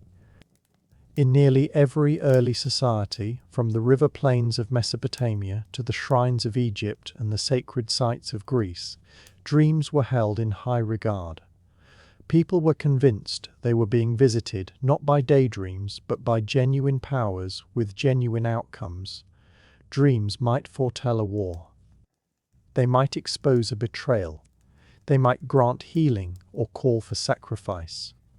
To brush aside a strong dream was not merely unwise, it was perilous. The dreamer, then, was far more than someone asleep. They were a courier, a vessel briefly laid open to truths beyond the human. And in certain cases that dreamer turned into a prophet, singled out by the gods. Whole occupations grew up around making sense of dreams. Priests, shamans, oracles, and seers each learned to read the signs that surfaced in the night. A serpent in a dream might stand for transformation or mark a deadly warning. A climbing sun might promise triumph, or hint at deception, all depending on what surrounded it. Every culture kept its own set of meanings, yet the underlying conviction was shared everywhere. Dreams carried weight. Even now, scraps of that old understanding survive. We talk of chasing our dreams or of waking up to some new awareness. But in the ancient world, dreams were no mere turns of phrase. They were charts, alarms, sacred knowledge handed over while the waking mind lay quiet. This was an age before Freud, before REM cycles, before science set out to measure what the ancients already dreaded and honored. Because to them, the world of dreams was real, and to move through it was to move alongside the gods. The earliest people to set down written accounts of dreams were the Sumerians, who dwelt in Mesopotamia more than 5,000 years ago. They did not treat dreams as chance pictures. To them, dreams were direct signals from the divine, frequently intricate, layered with symbols, and heavy with consequence. Amid the wreckage of their cities, archaeologists have found clay tablets inscribed with dreams, some private, others matters of state. Interpreting dreams was no passing fashion. It was an ordered discipline, taught, examined, and honored. Sumerian kings kept dream interpreters at court, men schooled in unraveling the messages of the gods, and whose readings could steer the fortunes of entire cities. One of the best-known instances of this old dream culture sits inside the Epic of Gilgamesh, among the oldest works of literature anywhere. Within it, both Gilgamesh and his companion Enkidu undergo vivid, symbolic dreams. Before setting out on their perilous quest to kill the monster, Humbaba, Gilgamesh dreams of battles in the heavens and mountains falling apart, visions that his mother and the priests read as divine warnings and hidden prophecies. These dreams were not brushed off. They were sought out as sacred counsel. The Sumerians held that dreams came in two kinds. Some were sent by gods to help or to teach, while others were hollow, mere echoes of the day just past. Telling one from the other called for the wisdom of a priest or diviner, someone able to read the omens, symbols, and patterns tucked inside the images of sleep. Temples often held special rooms where priests or even kings would lie down to sleep in the hope of receiving divine visions. This ritual, later known in other cultures as incubation, may well have begun with the Sumerians. Such sacred dreams were regarded as oracles, at times trusted even more than signs seen while awake. Dreams could serve political ends as well. A ruler who claimed a dream from the gods could reinforce his right to rule or defend a weighty decision. The gods spoke to me in a dream was not only spiritual language, it was power. In the Sumerian view, the universe brimmed with meaning, and dreams were its speech. Every image, whether a storm, a lion, or a falling star, held cosmic importance. And in a land where the gods were said to walk among men, to dream was to listen. To disregard those dreams was to court the anger of the heavens themselves. To the ancient Egyptians, dreams were not only messages. They were gateways, roads to the gods, brief looks into the afterlife, and now and then instructions for those still living. In a culture consumed by thoughts of eternity, sleep was not simply a period of rest. It was a rehearsal for death, and dreams were words from the world beyond. Egyptian writings show that dreams were treated as both deeply personal and strongly prophetic. As the Sumerians did, the Egyptians sorted dreams into two groups: true dreams sent by gods or spirits to guide, to heal, or to warn, and false dreams that misled or rose from some imbalance in the body. Temples devoted to gods such as Serapis and Thoth were known to practice dream incubation, Worshippers would sleep within the temple walls, hoping to be granted divine dreams. Such temple dreams were often written down, read by priests, and even cut into stone. In some instances, a person might come away not merely with visions, but with healing gained through a dream. Among the most intriguing artifacts is the Ramesside Dream Book, dating to around 1300 BCE. This papyrus scroll is in essence a catalogue of dream symbols alongside their meanings. It lists more than 100 dreams, each matched with an interpretation. For instance, if a man sees himself eating the flesh of a crocodile, it means he will gain power over his enemies.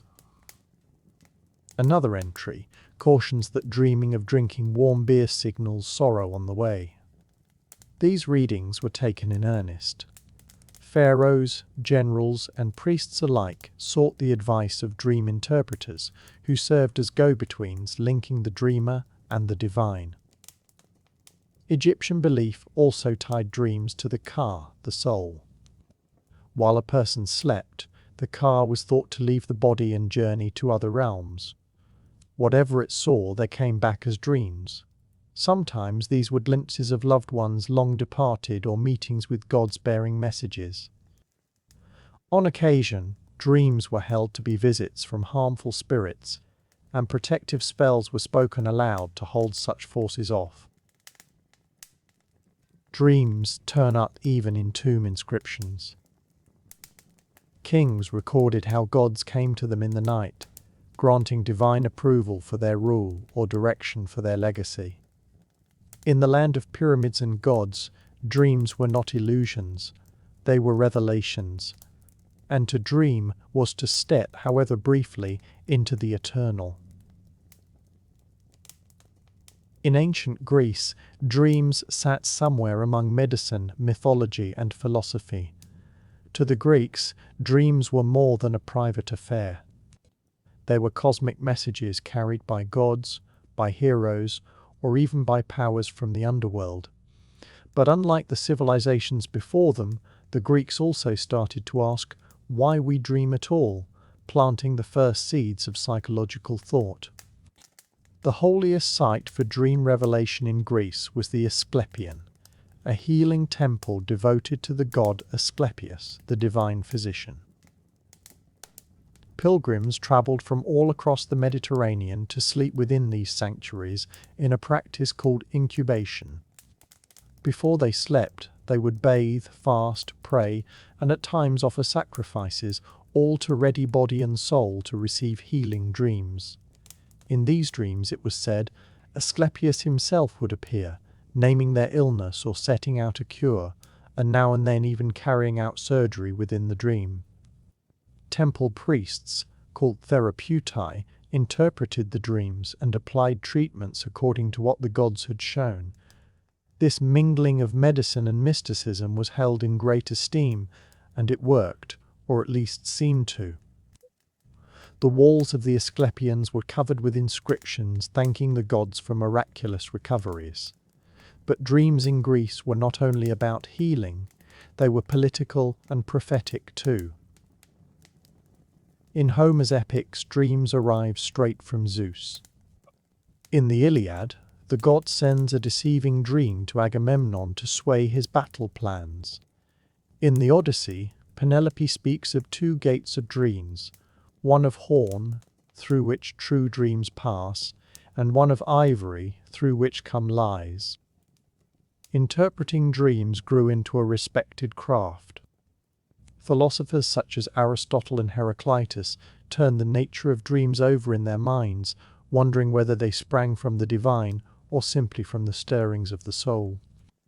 Meanwhile, Artemidorus of Daldis, a dream interpreter of the 2nd century, wrote the Onira Critica, a 5-book manual on decoding dreams according to profession, gender, status, and symbol. His work was consulted for centuries afterward. The Greeks believed that in sleep the soul eased its hold on the body, drifting in an in-between state where it could catch sight of deeper truths. Whether sent by gods or born of inner reflection, dreams were never without meaning. To the Greeks, to dream was not merely to see visions. It was to brush, for a moment, against the mind of the divine. In the ancient world, dreams were not merely reflections of the mind. They were often held to be prophecies. Many civilizations saw the dreaming state as a place where time came loose, letting the future seep into the present. To dream was, at times, to glimpse fate before it arrived. And such knowledge carried both great power and deep responsibility. Across Sumer, Egypt, and Greece, history is crowded with rulers, generals, and prophets who acted on their dreams. A single mistaken reading could cost a kingdom. A single correct one could bend the course of history. In Mesopotamia, dreams of omens in the sky, falling stars, darkened suns, or rivers running blood red were taken as signs of approaching war or catastrophe. Priests kept careful accounts of these dreams, searching for patterns that might foretell the fate of empires. Those records were not simply filed away. They were consulted in moments of crisis. The Egyptians likewise saw dreams as divine warnings. Pharaoh Thutmose IV famously claimed his reign had been foretold in a dream, one in which the Sphinx spoke to him, promising him kingship if he would clear the desert sand from its body. Whether that was fact or political storytelling, the dream secured his legitimacy in the eyes of the people. In the Greek world, prophetic dreams unfolded on the battlefield and within political chambers. Before any major decision, leaders sought out omens, either through dream incubation or by consulting oracles such as those at Delphi, who often dreamed as part of their rites. Even Alexander the Great was said to have seen the Egyptian god Serapis in a dream before his conquest of Persia, reading it as proof that the divine stood behind him. Yet prophecy was never reserved for rulers alone. Ordinary men and women trusted that dreams might hint at a coming marriage, a birth, an illness, or a death. Artemidorus and his One-Aro Critica gathered thousands of these readings. To dream of teeth falling out could mean a loss in the family. To dream of flying, a sudden turn in one's fortunes. This faith in prophetic dreams offered common people a sense that they too could reach the divine, a peek at the hidden threads of fate, yet it carried its own unease. What if a warning slipped past unnoticed? What if the meaning was read wrong? In a world where gods murmured through sleep, resting one's head at night was hardly a private matter. It was a dialogue with destiny. In those distant centuries, cures did not always arrive by way of herbs or the surgeon's blade. Very often they arrived through dreams.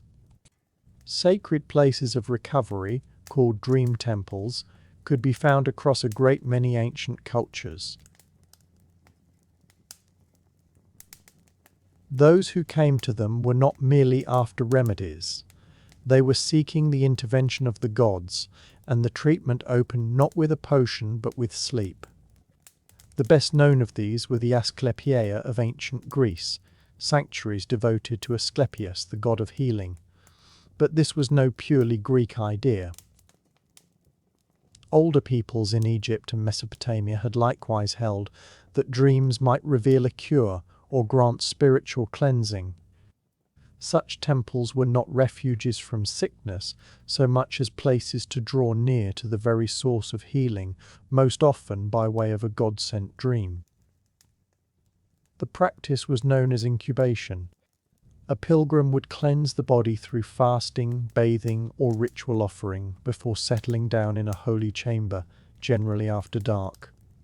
The aim was plain yet profound, to dream with purpose, to lay oneself open to the touch of the divine. Within these dreams, gods or spirits were said to appear, dispensing counsel, cures, or even performing operations in the dream itself. Some saw serpents winding about their limbs, the sacred sign of Asclepius. Others found themselves washed in light or brushed by heavenly hands. On waking, the temple priests, schooled in the reading of dreams, would listen, unravel the meaning, and set out what the dreamer should do. At times that meant sipping a particular tonic, treading a certain route, or giving thanks with an offering. And now and then the dream alone was held to be the cure. These sanctuaries were neither obscure nor on the margins. People arrived by the thousand. Words carved into the temple walls tell of astonishing recoveries, blindness lifted, fevers broken, pain carried away. Whether the healing was of the body, the mind, or the spirit, the strength of belief woven into the dream could not be denied. Dream healing reached far beyond any single land. In Egypt, worshippers came to the temples of Serapis or Imhotep in search of the same nighttime revelations. In Mesopotamia, shrines to Gula, goddess of medicine, made room for dream divination and ritual sleep. What tied all these customs together was one shared conviction, that body and soul were bound as one, and that the soul spoke most plainly in dreams. Healing was never simply a matter of flesh. It was a matter of accord between the human and the divine. In these hushed sanctuaries, dreams were not treated as mere tales, they were regarded as medicine. In the ancient world, the country of dreams was not only a realm of prophecy or of healing, it was also a place where the dead might speak. A great many peoples believed that dreams offered a rare and sacred instant when the barrier between the living and the departed wore thin. To dream of a loved one who had died was not thought of as plain grief or memory. It was often taken to mean the spirit had genuinely come back, carrying messages, cautions, or requests still left unsettled. Such dream meetings were charged with feeling and held to matter deeply. In Egypt, where the afterlife sat at the heart of belief, dreams were understood to open a direct passage to the underworld. The soul, or Ka, was thought to roam freely in sleep, even calling upon the dead.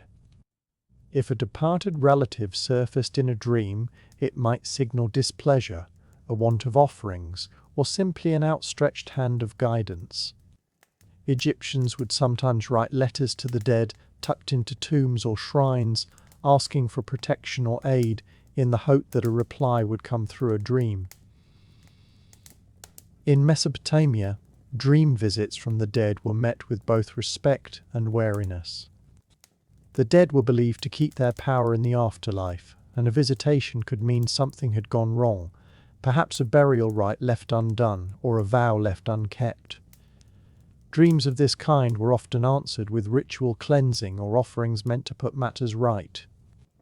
The Greeks too took dreams of the dead in earnest. In Homer's Odyssey, Odysseus goes down into the underworld and converses with the shades of the fallen, a scene that echoes what many held could occur in sleep. The philosopher Heraclitus once remarked that the waking share a single common world, while each sleeper turns aside into a world entirely his own. That private world was exactly where the dead could slip across. Even well beyond Europe and the Middle East, many cultures kept to a like belief, that the dead were not wholly gone and that dreams were the tongue they spoke in.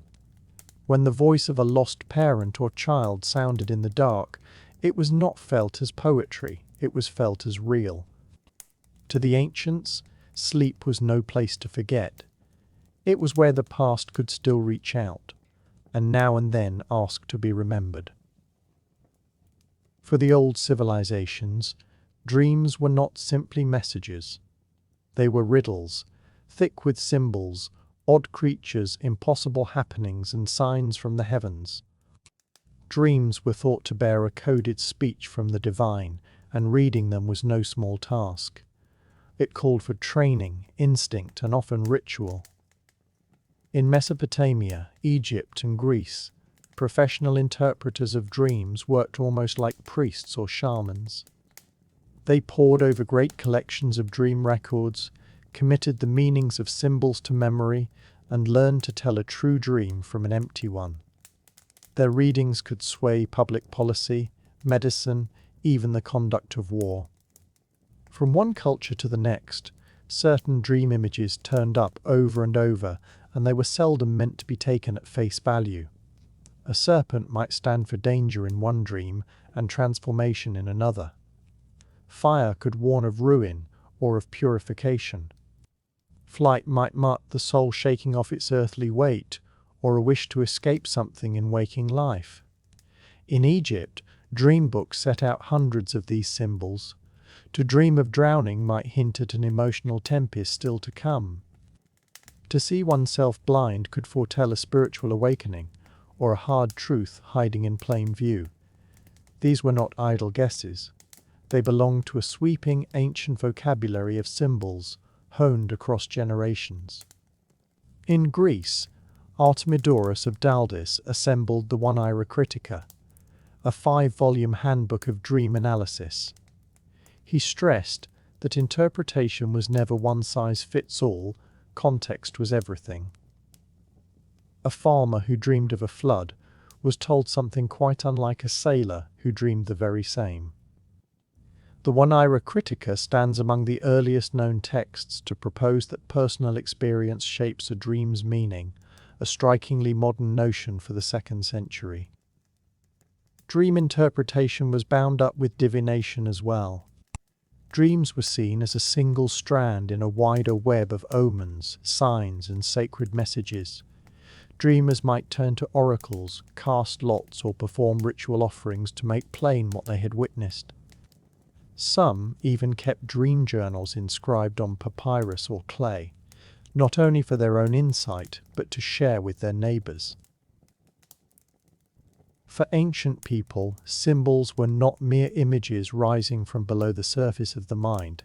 They were keys, part of a divine language murmured in sleep. And to grasp that language was to unlock the will of the gods, the workings of fate, and the secrets of the soul. To the ancients, a dream was never just a story. It was a coded message sent down from the stars.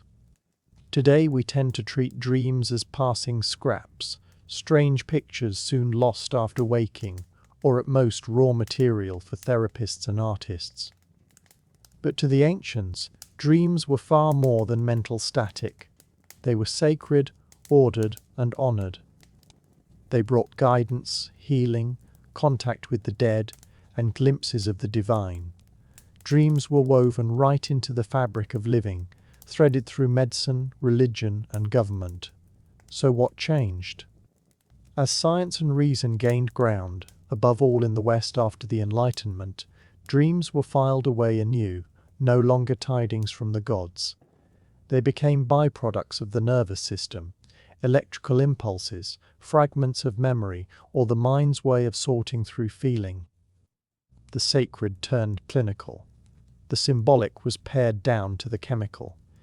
Yet even now, in seasons of grief, of change, or of deep intuition, dreams still weigh on us. We still comb them for meaning. A dream of a lost loved one can bring a kind of closure. A recurring nightmare can mirror our stress, or a truth we would rather not face. Modern psychology, starting with Freud and Jung, set out to recover a little of that older understanding, granting that dreams hold power even if we no longer call it divine. What the ancients grasped is that the world of dreams is not cut off from life. It is a mirror, reflecting not only our fears and desires, but something larger, something without end. Whether it was a god speaking out of the darkness, a warning of tomorrow's storm, or the voice of a parent long since buried, dreams offered what the waking hours of society could not: a conversation with the unknown. And perhaps that is what we have mislaid, the humility to listen to whatever sleep might be trying to tell us. Across the ages and across civilizations, one belief held firm: dreams are not random. They are doors. The question is not whether they are real, but whether we are willing to step through them. In every ancient temple, on every scroll and tablet, the same whisper reaches us. Pay attention. Look inward, not to forget the world, but to understand it. Because in the stillness of night, once the clamour of the day dies down, we might just catch what the Sumerians, the Egyptians, and the Greeks already knew, that dreams are not echoes of the mind, they are the language of the soul.